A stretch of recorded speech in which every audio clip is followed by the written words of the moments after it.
Good evening, folks. Another episode of Connecting the Dots with Dan Happel. This is our program of October 6th, 2016, and our guest tonight is Lord Christopher Monkton. Lord Monkton has been on our program before. We've had some discussion about the Paris Conference and Agenda 2030, Agenda 21 that started all this.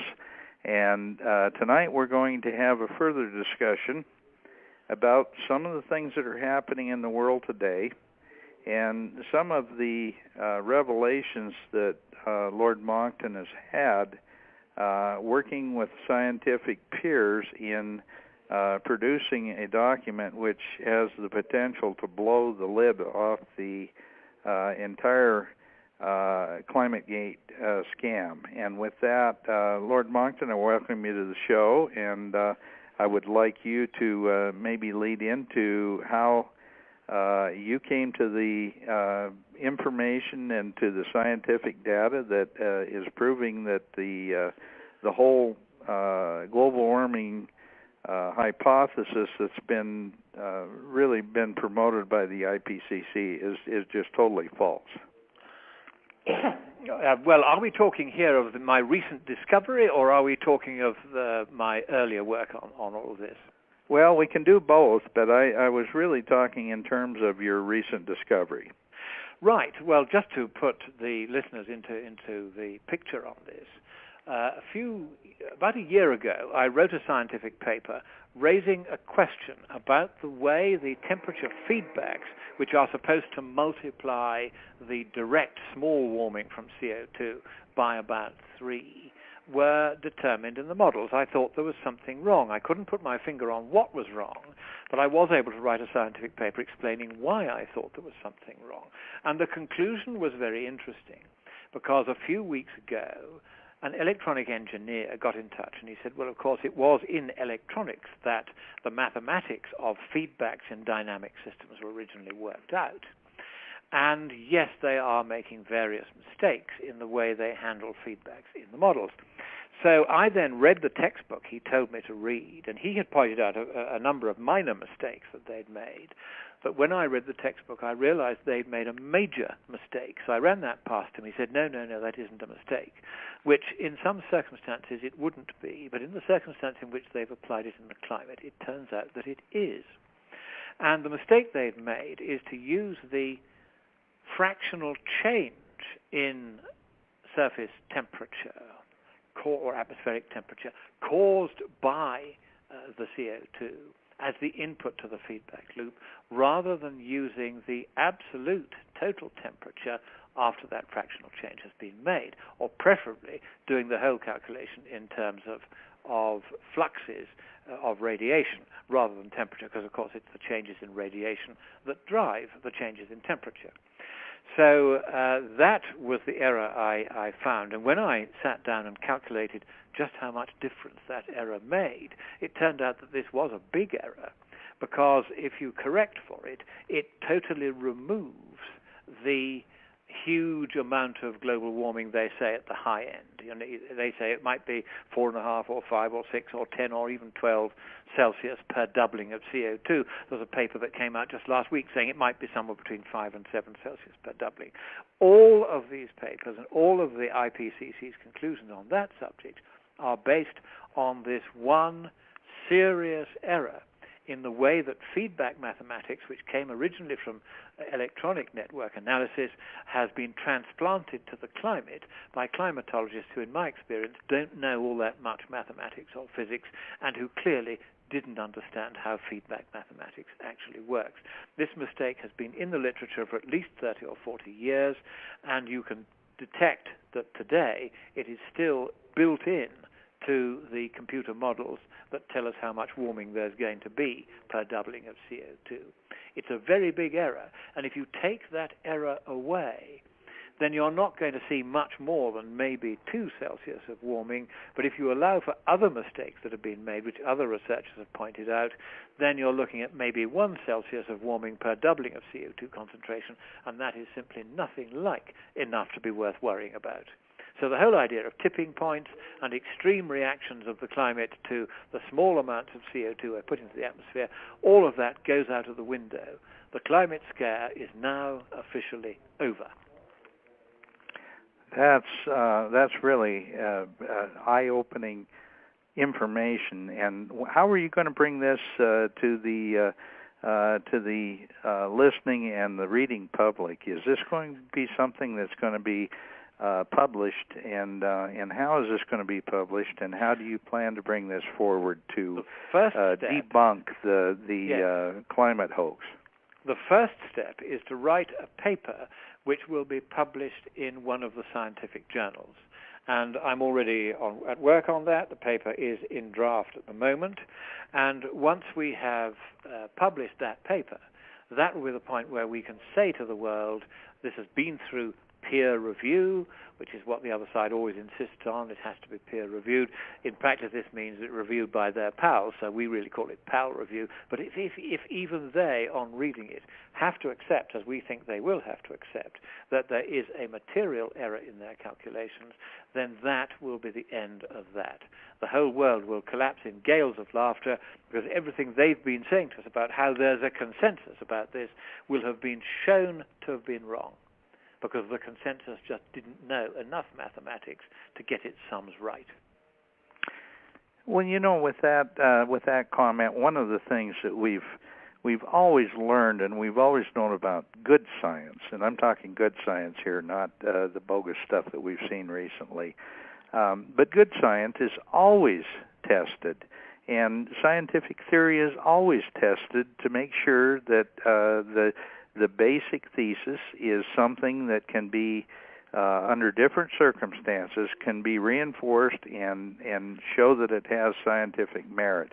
And yet, guys like Al Gore and some of the folks that are part of the so-called consensus scientific community are making it impossible for anyone to have a differing opinion, because they refuse to acknowledge that science needs to be constantly rechecked and the basic thesis rechecked to make sure that everything holds true. Isn't that part of science?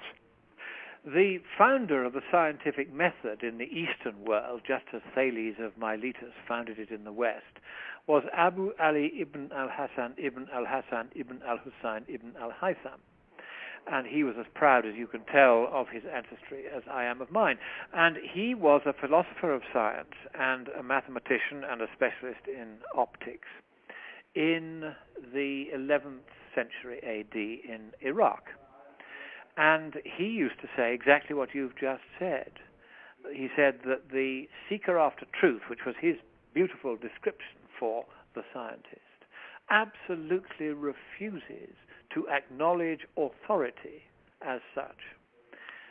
He said what you have to do is to check and check and check again. However beautiful the theory, however well supported it is, you have to check it and check it and check it again. He said the road to the truth is long and hard, but that is the road we must follow.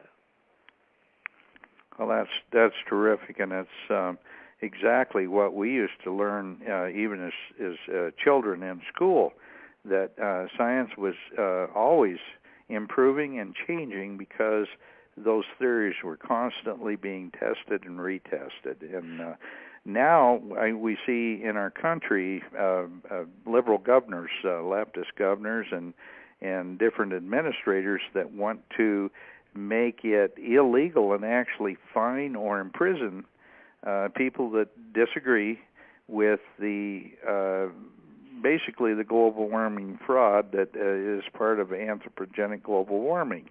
How in the world did we slip down this slippery slope so far that we have now made it illegal to have independent thought? Well, this is, of course, because the political left has moved in on science. and has said that the conclusions and results of science must be bent to fit the Climate Communist Party line. Now, that's not how science works. And I think the reason why they think they can get away with this is that when you're at school, you learn Pythagoras' theorem, and you learn that for every right-angled triangle, the square on the hypotenuse is equal to the squares on the two catheti. And this is absolutely true in all circumstances and for all triangles, however big or small, in the hyperbolic as well as in the Euclidean plane. So they are trying to say that once the party line has been decided on a scientific question, such as in climatology, how much global warming will we cause, they say, well, we must adhere to that as though it were Pythagoras' theorem. And that is to misunderstand the difference between mathematics, in which in some areas you can prove things absolutely, so that then no subsequent argument is possible, whereas in the physical sciences there are a number of uncertainties that are inevitable in the calculation. And while those uncertainties exist, then it is not possible to constrain the argument to a single answer in the way that they try to do. And they don't really understand the difference, or rather some of them, the brighter ones, do understand the difference, but they want to leave us with the impression, quite falsely, that the notion that we're going to have a catastrophic warming of the climate because of our relatively small altering of its atmospheric composition is settled science, is as bankable as Pythagoras' theorem. That's what they're trying to do. It's a bait and switch. Now, the truth of it is that there are uncertainties all the way through the calculation. And I might just talk very briefly about those and go slightly into the mathematics of this, though I hope in a manner simple enough that folk will be able to follow what I'm wittering on about. And the first thing is that the equation that tells you roughly how much warming you're going to get has three inputs. These are known as independent variables to mathematicians. They are variables that you try to measure, and you can use modeling if you can't measure them to get those three input variables. You put those in, and you then get one output variable, which is how much warming you're going to get per doubling of CO2. Now, the three input variables are each subject to very large uncertainties. And as you can imagine, if you put three variables, each with very large uncertainties, into an equation, then the resultant uncertainty is going to be larger than the individual uncertainties attaching to any of the values of these three individual input or independent variables. So let's look at very briefly at each of these variables. First, there is what is called the radiative forcing from CO2. Now, the official value on that has come down enormously. It used to be 4.8 watts per square meter per doubling of CO2. Then it came down to 4.3 watts per square meter per doubling of CO2. Then it came down, notice it's always coming down, then it came down to 4 watts per square meter per doubling. Now it's down at 3.7 watts per square meter. And they've held the value at that level for the last 10 or 15 years. That's the official value that they use in their calculations. But here's the problem. I was at a meeting of the World Federation of Scientists at AMEREXIT in Sicily last year about this time. And Professor Will Happer, who is arguably the world's most formidable and eminent living and practicing physicist, got up and made a talk in which he said that the climatologists had borrowed from a different area of mathematics the Lorentzian and Voigt equations, the line shape equations, which govern the way in which the collisions between the near-infrared photons of radiation coming in from the sun or coming out from the Earth, once they've bounced off the Earth, they go back out again, and the CO2 molecule. And these equations are, for simplicity in optical physics, which is his subject, they're always treated as though the collisions are instantaneous. It simplifies the math. And these are quite complex partial differential equations anyway. They're not easy, even when they're simplified. But what the climatologists came and did is they took these equations and they assumed that the fact that the equations model an instantaneous collision wouldn't matter. So they just bolted these equations into their models without realizing that because there is a few picosecond delay between the excitation and de-excitation phase of the collision. And this is all at the quantum level. It's all very much rocket science, so I won't go into too much detail about it, or even I will get lost, let alone the audience. But the point is that there is this slight delay, and that slight delay means that if you use those equations that don't model a delay, that assume instantaneity in the collisions, then that will on its own overstate the CO2 radiative forcing by 40%.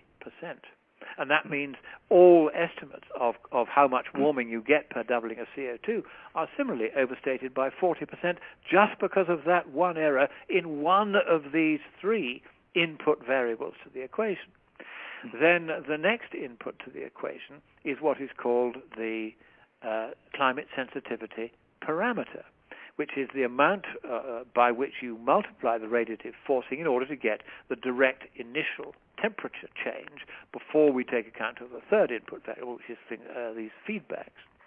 Now, this second variable is also has undergone several different values in the literature, and there seems to be no great certainty about it. And I've recently had a scientist contact me and say, well, they are trying to use a single value for this when you have to do it for two separate calculations, one for clear skies and one for cloudy skies, and if you do that, then they've overstated that too by about 40%. And because the dependence of the final amount of warming on that particular variable is a squared dependence, that makes a very large overstatement of climate sensitivity. So that's another one which is overstating the warming. And then there are the feedbacks, and this is where my research has recently focused, on the way in which they implement the temperature feedbacks. But there are dozens of these feedbacks, of which 3 or 4 are important. And at least 2 of those have been overstated, and then the methodology by which they amplify the direct warming by the feedbacks has been overstated. That's my contribution to the research. If you put all of these different errors together, it's perfectly possible that the amount of warming you might get per doubling of CO2 concentration is as little as 0.7 Celsius rather than the 1.5 to 4.5 that is officially predicted by the UN's climate model. And of course that's far less than the 5 to 7 Celsius or 10 to 12 Celsius that other more excitable researchers have predicted. So what we're looking at here is exactly the mechanism you're talking about, that people come and verify what they've been told, and they find there are these mistakes, and there are a lot of them, all the way through the calculations for these 3 independent inputs into the climate sensitivity equation, as it's called. And these all compound each other up so that they make it look as though you're going to get a large amount of warming, but take away the errors and you'll only get a small amount of warming. You will still get some warming. The greenhouse effect is a real effect. We mustn't try and pretend otherwise. But the amount of warming it actually produces in the atmospheric column, where there's no way we can measure it directly. We can merely infer it in various ways, but it's going to be a great deal smaller than the official value. And the official values have themselves begun to come down, but they're going to have to come down as a result of my researches a great deal further still. That's interesting. One of the things that has come out of this whole debate is that the EPA has classified CO2 as a dangerous gas or a poisonous gas, and in reality, CO2 is the substance of life on Earth. Without significant CO2, we wouldn't have plant growth, and frankly, a little bit of an increase in CO2 would be much appreciated, because we are at, if I'm not mistaken, historically or close to historic lows in the amount of CO2 we have in the atmosphere. That's right. You're probably too young to remember, but if we go back 140 million years, there was a lot more CO2 in the atmosphere than there is today. In fact, if we go back 750 million years to the Neo-Proterozoic era, at that time there was something like 7,000 to 9,000 parts per million CO2, compared with just 400 parts per million today, and yet the planet didn't fry. In fact, for most of the past 500 million years, global temperature has been around 7 Celsius warmer than they are today, but they haven't been anything like that in the last sort of couple of 100,000 years, in fact the last 800,000 years. global temperatures have varied by only about 3.3 Celsius either side of the 810,000-year average. So we get very little movement in global temperatures under today's conditions. Why is this? Because we have an enormous ocean, and the ocean is a huge heat sink. So even if most of the warming that's supposed to be generated in the atmosphere goes into the ocean, this doesn't mean that the planet's going to break into a sweat, because the ocean gobbles it up. And you will hardly notice, in fact, the surface layers of the ocean in the first 11 years that we were able to keep decent records up until last year have shown no warming of the surface ocean at all. The ocean is warming from below for reasons we don't yet know, but it certainly isn't caused by us. And so the ocean acts as a huge heat sink. Then outer space at the other end of the atmosphere is also a huge heat sink. And a heat sink takes the heat away from where it is generated and thereby moderates the amount of warming that you can get. And the UN's equations do not take into account this heat capacity in the way that they should. And so there, too, there is an overstatement of the amount of warming that there's going to be.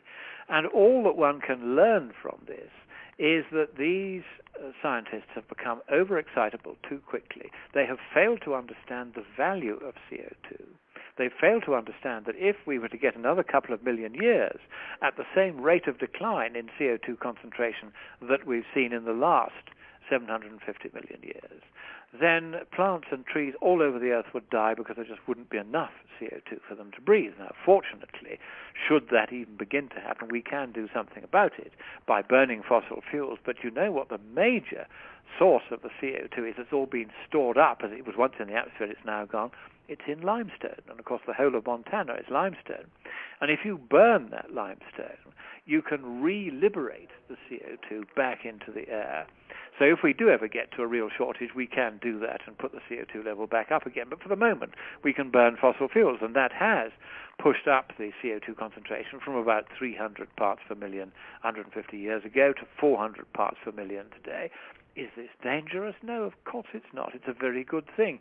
Does it mean we're a little bit warmer than we were 150 years ago? Yes, we are, about 0.9 Celsius. But a lot of that warming happened before the CO2 concentration really began to rise significantly. So the amount of warming that could be attributable to CO2 is only probably of the order of half a Celsius degree for this really quite large change in CO2 concentration. Well, that's not enough to float anybody's boat. That's not enough to say that we've got a problem with CO2. And CO2 is a beneficial trace gas.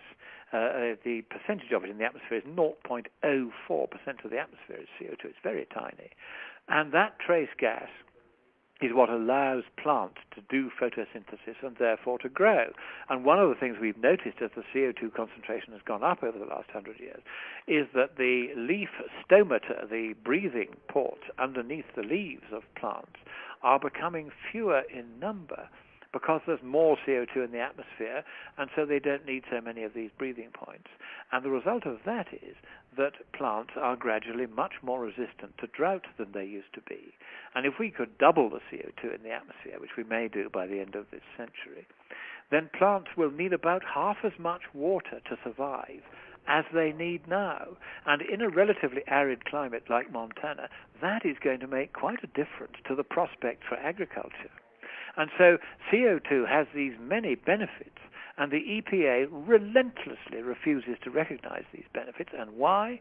Because it is using the CO2 meme as an excuse for the further extension of its empire. And my modest recommendation for this, as you know, is that what we must do is abolish the EPA altogether. It has become a monster. It is now doing more damage to the environment of the United States than good. Let it be swept away, and let the budget be spent on more profitable uses like strengthening the military. Well, you know, I think that's exactly where we were trying to head with this conversation, is a discussion about how Montana, and we're using Montana because Montana's my home state, and you happen to be here right now doing a program with us in Bozeman, Montana tomorrow night. But one of the things that we've seen is that our climate and our natural resource industries have become let's call it a football of the political left. And they have literally shut down most of our natural resource industries in the state of Montana, or certainly vastly reduced them. And what I would like you to maybe discuss a little bit is ways that we can fight back against this attack from the liberal left. Well, first of all, don't call them the liberal left. There's nothing liberal, there's nothing democratic about the left.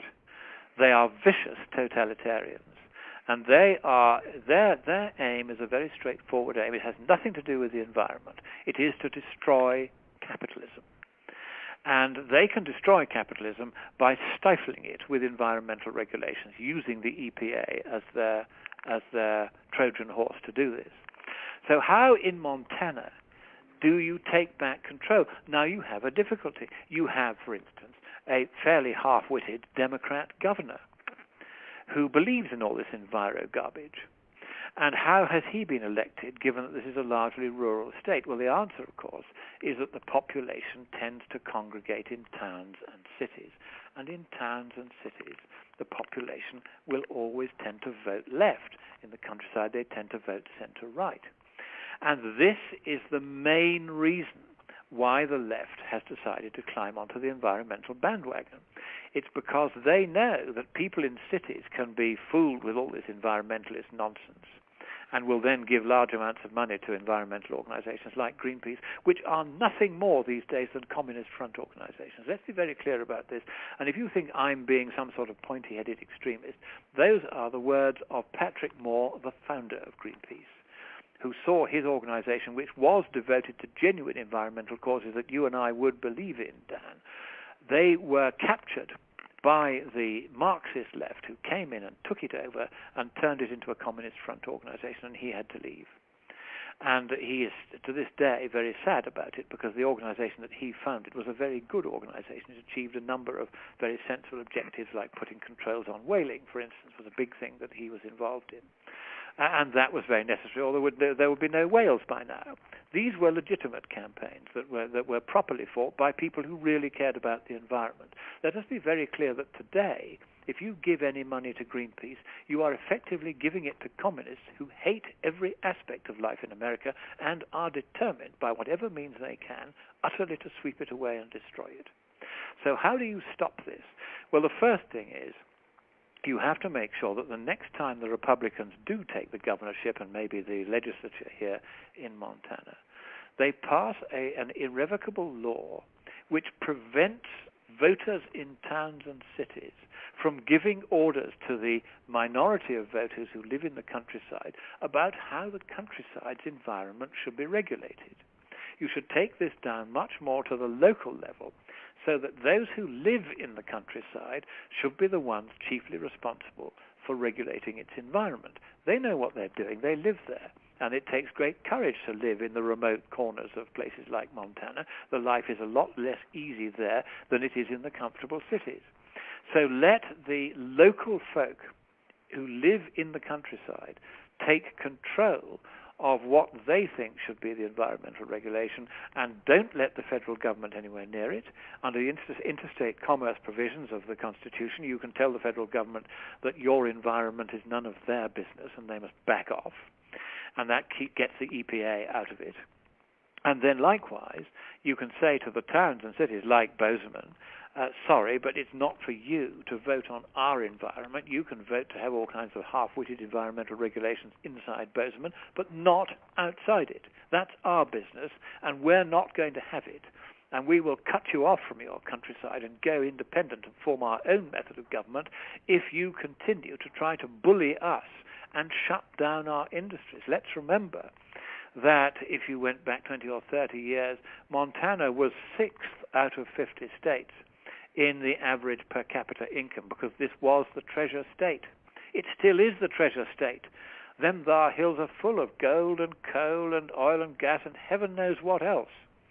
But the one thing we know for sure is that while the so-called liberals, and don't ever call them that again, are ruling the roost, they will not be liberal enough to allow any of these resources to be extracted. And it is that more than the depletion of earlier proven reserves, that's the real reason why Montana has gone so far down the list of earnings table for the various states. You have to stand up to these environmentalists, and you have to get together in the country districts and say, we are not prepared any longer to allow the towns to tell us how we regulate our environment. We're going to do it ourselves. And if the towns try to impose their will by force, we will not let them. And once you start talking that way, once they realize you mean it, they will back off, because the left are cowards. And when they're faced down by people sufficiently determined to defend their way of life and defend their property against this constant interference, they will crumble. So don't just take it. Stand up to them and say to the people in Bozeman, sorry, you can regulate your own environment, but we are no longer going to allow you to regulate ours. Well, with that, we're going to take a very short break, and then we'll be back in a few minutes, and we will continue this discussion with Lord Christopher Monkton. Okay, we're back, and Lord Monkton, this is the subject that you were talking about is local control, and that's what our entire system of government was always predicated on, was local control of our natural resources, our jobs, our property. Our country was always founded on the idea that private property was the most important part or cornerstone of our whole system of government. Under the new system that's being proposed by the leftists that want to take control of everything, private property will no longer exist. Can you maybe give us a bit of your insight into how the left has taken the debate and how they plan to literally disassemble our country, destroy our natural resource industries, destroy our property rights, and take our country back 100 or 200 years to levels that really are very, very difficult to live under with our current civilized society? Well, what you have to realize is that the left are out to destroy America because America is the home of capitalism.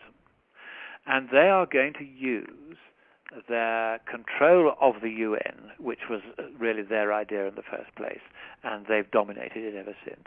Their control of the Agenda 21 and Agenda 2030 processes, their control of the ICLEI, the local authorities who can sign up to the Agenda 21 and Agenda 2030, all of these are controlled by the communist left. The guy who controls ICLEI in this country, for instance, is a communist. And he wears communist badges. I mean, he's not just somebody I'm calling a communist. He's a communist. And these communists have realized that everybody hates communism. The Berlin Wall collapsed, and they have never forgiven us that we won that. And so they've now taken over the environmental movement because everybody has to at least say that they have a concern for the environment. And so this is one where they can make themselves look warm and cuddly and friendly, when in fact they are simply using the environment as a green fig leaf for the red in tooth and claw communism that is lurking just a few inches underneath. Now, you may think this all sounds terribly extreme, all this talk of communism, but that is what it is. You only have to look at the policies of Agenda 21, which are effectively to deny the rights of private property. And the way they do this is by zoning control. And once you join ICLEI, if your local authority joins ICLEI, because it's done at the local authority level, so it's less visible to the national legislators, they don't see what's going on, then what ICLEI does is it says, right, now you have to use the new powers you've got because you've joined ICLEI to set up zoning control on environmental grounds so that people can't develop their own properties. And by these means, effectively, they renationalize everybody's property because you can't do anything with it except what they tell you can do. And then you're not really the owner of the property at all. You're just a kind of gauleiter sitting there doing what the state tells you to do and not to do. And so it's by this particular method of environmental regulation via the zoning and planning laws that they take control of everybody's property, and it might be a mining property, it might be a ranch, it might be whatever it is, and they say, well, you can't have cows because they fart and burp methane, and of course the fact that there's been no great change in the methane concentration over the last 10 years makes no difference. The fact that termite ants are the largest source of biogenic methane on the planet, many times larger than all the cattle in the world added together. You don't ever hear Greenpeace having a campaign against termite ants, do you? Of course not, because termite ants are the real cause of methane, and they don't want to deal with the real cause. What they want to do is to shut down your ranch and that of everybody else. And that destroys capitalism. And why do they want to go after the ranches? For the same reasons Obama wanted to go after the coal companies. Because the ranchers and the coal corporations, they are the big donors to the Republican Party. So once again, you see, this is straightforward left-wing politics dressed up in the guise of environmentalism. And that's what they're doing here all over Montana. That's why you've got a Democrat governor, because of all this environmental nonsense. You should never have a Democrat governor in a state like Montana. They have nothing to offer this state. But you've got a Democrat governor because a lot of young people in particular get fooled into thinking that the communist front organizations like Greenpeace and the Worldwide Fund for Nature and the Natural Resources Defense Fund, those are the three biggest in the United States. They have budgets larger than most African countries, each of them. And these budgets come from innocent students paying them quite large annual membership fees, and in effect what they're doing is they're joining the Communist Party, and most of them wouldn't actually want to do that, but that's what they're doing if they join these organizations. And the Democrats, so-called, because of course they're neither liberal nor are they Democrats, they have taken up this environmentalist cause, not because they believe in it for a single instant, but because it's very, very useful to them politically in drying up the major sources of funding that used to be what kept the Republican Party going. And that's why they're doing this. It is an attack on capitalism, it's an attack on the Republicans, and it's not an attack on bad environmental practice. Because any fool who looks around the world and compares the state of the natural environment in the capitalist countries with the state of the natural environment in the communist countries, such as Russia used to be, will notice that in Russia and China, the environment really stinks. They nearly had to cancel the Peking Olympic Games because the air was so polluted. And in the end, the state council had to issue an order telling every factory and every power station in that area of China to shut down for weeks beforehand and to stop people driving their cars so that the air would become clean enough, at least temporarily, that they could have the games at all. That's what happens if the left are allowed to take control of the environment. So do not believe for a single moment that if the left get their way on the environment is going to be better. It will be thousands of times worse, because we've seen their track record in Russia and in China and in other places, and it is a record of complete environmental destruction and disaster. We do not want that here. So if you are true environmentalists, you should have nothing whatsoever to do with the Democrats or with any of these so-called environmental organizations. These are anti-capitalist organizations, and the net effect on the environment of their baneful influence is to make it a great deal worse. Well, and the people that suffer the worst from all these environmental regulations are the countries and the people that can afford it least, and that are the undeveloped or developing countries that are just getting started, that have a very low standard of living, without electricity, without clean, healthful water and crop irrigation and all the things that the left is trying to get rid of. These countries and these people will continue to live in absolute destitute poverty. Tell us how this makes any sense. It makes no sense at all, and the truth of it is that the one thing that makes more difference to improving the environment than anything else is the installation of electricity. Because in the countries, there are 1.2 million people in the world, about it's about a sixth of the world's population, that don't have electricity.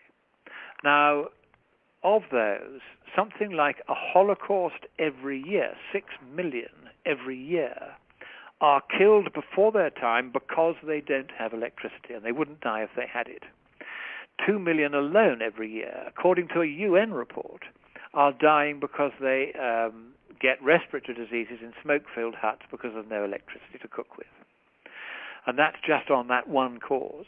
So 6 million a year is probably a very conservative estimate of the number of people these environmentalists are killing worldwide by refusing to let them have the cheap, base-load, low-maintenance, low-tech, continuous, easy-to-repair electricity that is given best of all by coal.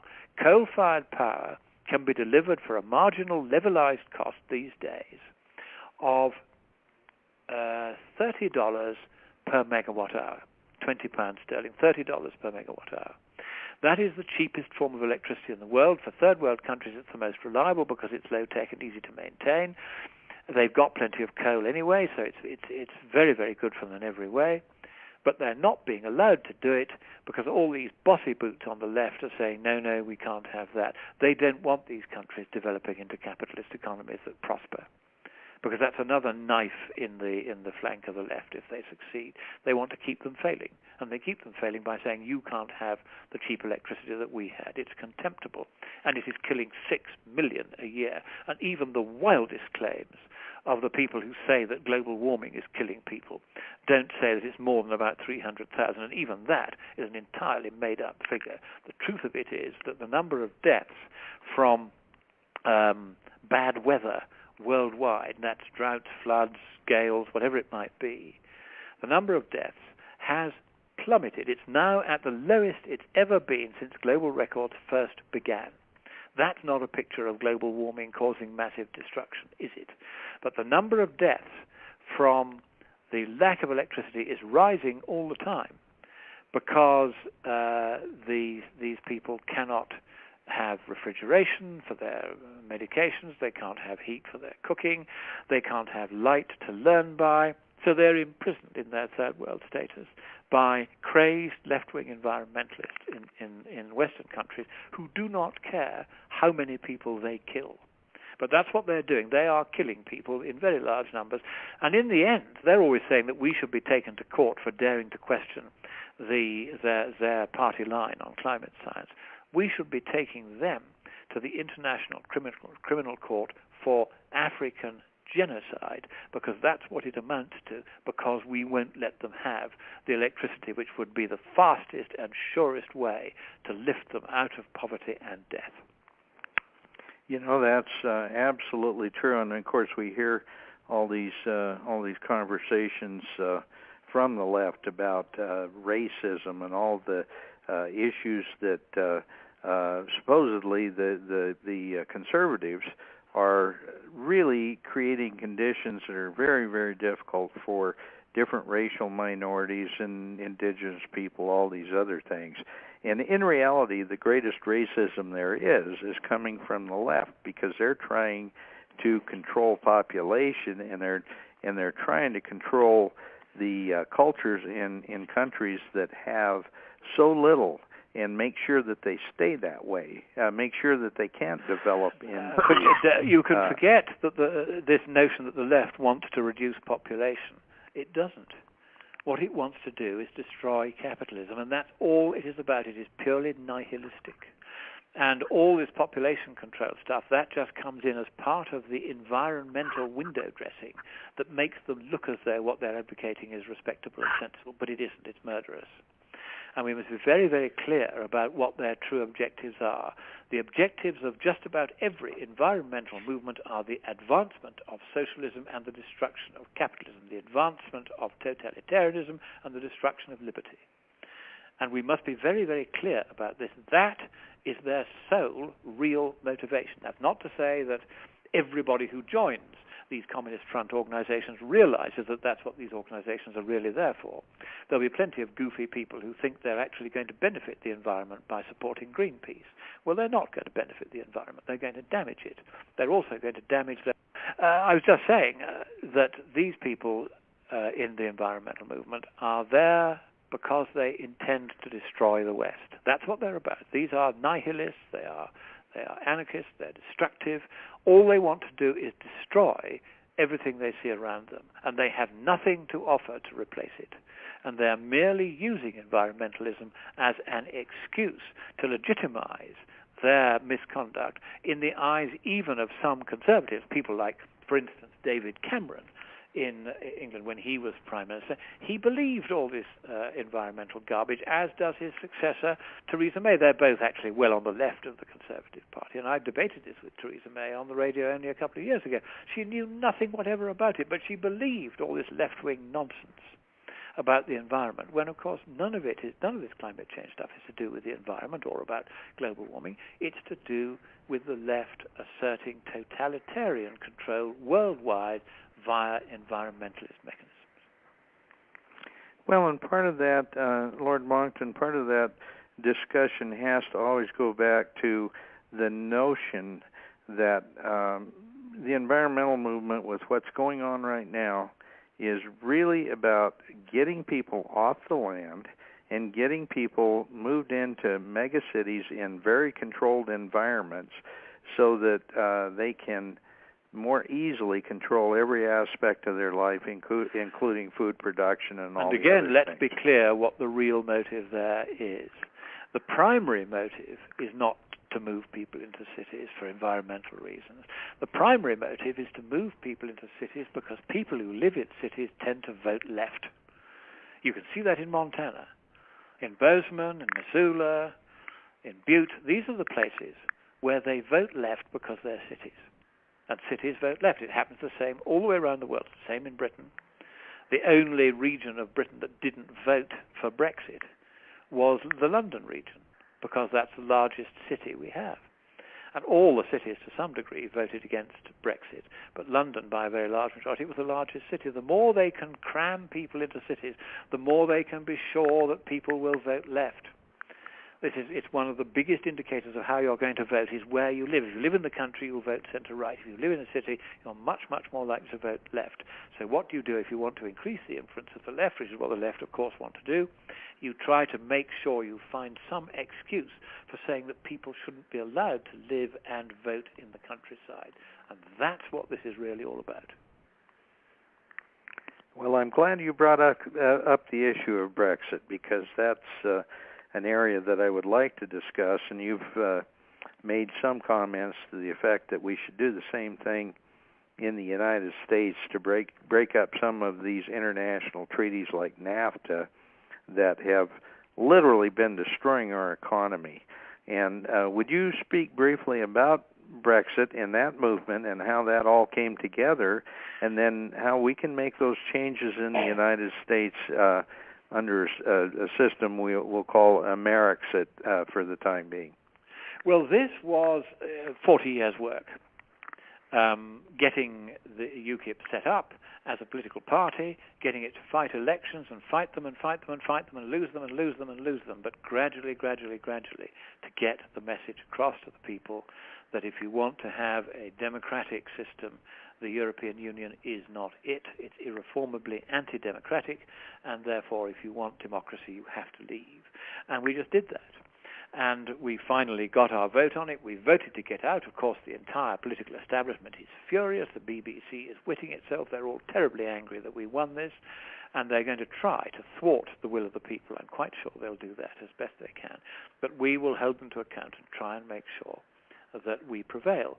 And the same thing now needs to happen here in Montana, where if you simply drift along saying, well, we don't mind Obama dictating various environmental regulations to us, which are in flagrant defiance of the Constitution, that does not allow him under the interstate commerce clauses and various other clauses to interfere in local environment in the way that he's doing and the EPA is doing.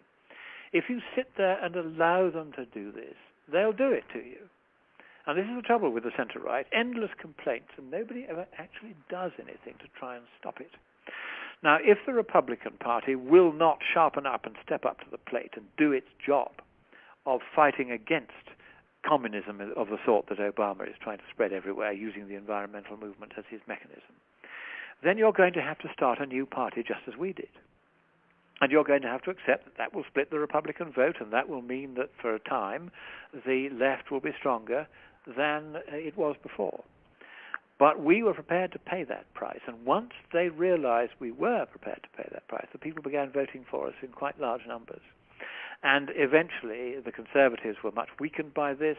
They began to have to start adopting UKIP's policies for the sake of not being wiped out in elections, and they still were wiped out last time. And we have succeeded by just being very, very tough with them and not giving in. And also, we made it quite clear in various regions of Britain that if the government wouldn't give us a referendum on whether to stay in or go out, we might even secede from Britain and become separate states.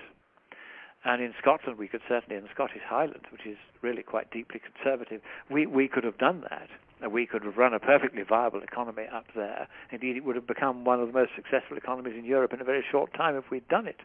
And once they realized that the danger was that if they didn't let us have a vote to break free from the tentacles of the anti-democratic European Union, then the United Kingdom might break up as various parts of it just left for the sake of getting free of the EU, then they realized they'd better give us that vote, because otherwise they were going to lose the United Kingdom. And you have to be prepared to do the same to the United States. You have to say to them, we will not be dictated to in local environmental matters by the federal government, because on any view, it is not the federal government's business to do that. A fortiori, it's not the business of the UN to do that either. And all of these foreign powers, which is what in some senses the US government now is, and the UN is, and all these ICLI people, these are effectively traitors working from within to destroy the capitalist system in America. And they're doing it by using the environment as an excuse. And if you sit there and let them do it, then they'll do it. But if you say to them, right, we in rural Montana will declare independence from Bozeman and the cities, and we'll go our own way, and if necessary we'll set up our own country, if you go on dictating to us about how we should live in our own houses, on our own ranches, in our own mines, if you're going to give us orders that have nothing to do with the federal or even the state government, they are orders about our local environment, of which we are far and away the best judges, and we will leave. And once they realize you kind of mean it, doesn't mean you actually have to leave, but if they think you might, suddenly they'll become much more respectful. Because if the state of Montana was reduced to just Bozeman and a couple of other cities, then being governor of that wouldn't be terribly exciting. But if instead the vast majority of Montanans said, well, we're going to go our own way, and we might even break free of the United States if the United States continues to dictate to us in this way, under international law, you have the absolute right to do this. It doesn't matter what the U.S. Constitution or anything else says. If you want to break away from the whole thing and set up your own state, you can. Am I advocating that you should actually do so? No. What I am saying is that if you look them in the eye and say you're prepared to do so if they push you too far, that is the one thing the left are terrified of. Because they know that under the post-colonial disposition in international law, it is the absolute right of any sufficiently viable community of people to say, we want to govern ourselves, thank you very much, bye-bye. And that if you do that, it breaks the entire local and federal and UN and international and ICLI stranglehold over rural Montana. They know that. And they know that the moment that looks like being a serious prospect, they could lose all control over rural Montana. And they will do anything other than to lose that control because you decide to become independent. The one thing they really, really fear on the left is that what John Galt started in Atlas Shrugged, where he found his little mountain kingdom. He might almost have been talking of Montana. He founded his little mountain kingdom, and there the entrepreneurs who couldn't any longer put up with the way they were being interfered with by the federal and state governments, they came and they set up their businesses there, and they used free market methods, and the place was prosperous, and it was a land flowing with milk and honey. They are terrified on the left of anyone breaking completely free of socialist controls and welfare states and environmental regulations and setting up a state which becomes so efficient, so profitable, that it will be the place where all the world wants to do business. And they know that if the right ever succeeds in setting up such a state and showing just how well you could live if you didn't have socialism, that would be the end of the left. And they will go to any lengths to stop you doing that. And therefore, if you say, well, we might have to make most of Montana independent if you go on bullying us, they will find it expedient to stop bullying you so that you don't go down that road. Well, that is a fascinating view of what can happen and what could be the future of our great state of Montana.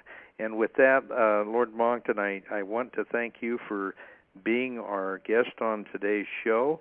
I would certainly welcome you back at any time, and we will continue this discussion on a later show. I very much thank you for having come to Montana and for being our guest at a number of different events around the state. And hopefully you'll be back next summer for another event that's being planned in our area called the Red Pill Expo, and we'll talk about that more as we get closer to the dates. But that will be next summer from the 22nd through the 24th of June, and we are really looking forward to seeing you back in our state. So with that, Kelby, I'll turn the show back over to you, and I will welcome our listeners to return again next week to listen to our expose of the truth on Connecting the Dots with Dan Happel. Thank you, Dan. That's going to conclude the show for today at the Republic News Network. Ladies and gentlemen, so God bless. Good night. We'll see you next Thursday, 6 p.m. Pacific. Bye-bye.